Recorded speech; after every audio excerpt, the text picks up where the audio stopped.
Ermengarde.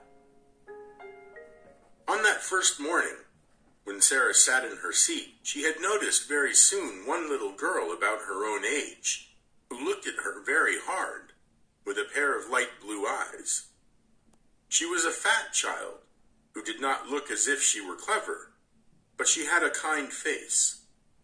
She had pulled the pigtail round her neck, and was biting the end of the ribbon as she stared at the new pupil.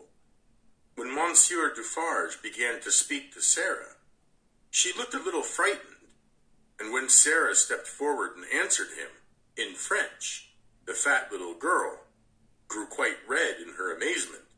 She spent weeks in her efforts to remember French words, and it was almost too much for her to suddenly find herself listening to a child her own age who could speak French fluently.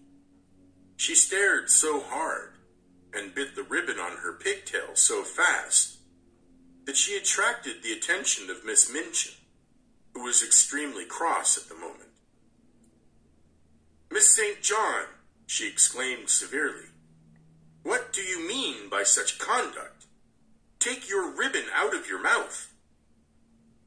Miss St. John became redder than ever, so red indeed that she almost looked as if tears were coming into her poor, silly, childish eyes.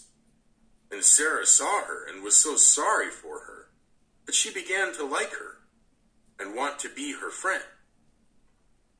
She always tried to help someone who was made uncomfortable or unhappy. When lessons were over and the pupils gathered together in groups to talk, Sarah looked for Miss St. John, and finding her in a window seat, she walked over to her and spoke. "What is your name?" she said. To explain Miss St. John's amazement, one must know that of this new pupil, the entire school had talked the night before in great excitement. A new pupil with a carriage and a pony and a maid and a voyage from India was not an ordinary girl. "My name's Ermengarde St. John," she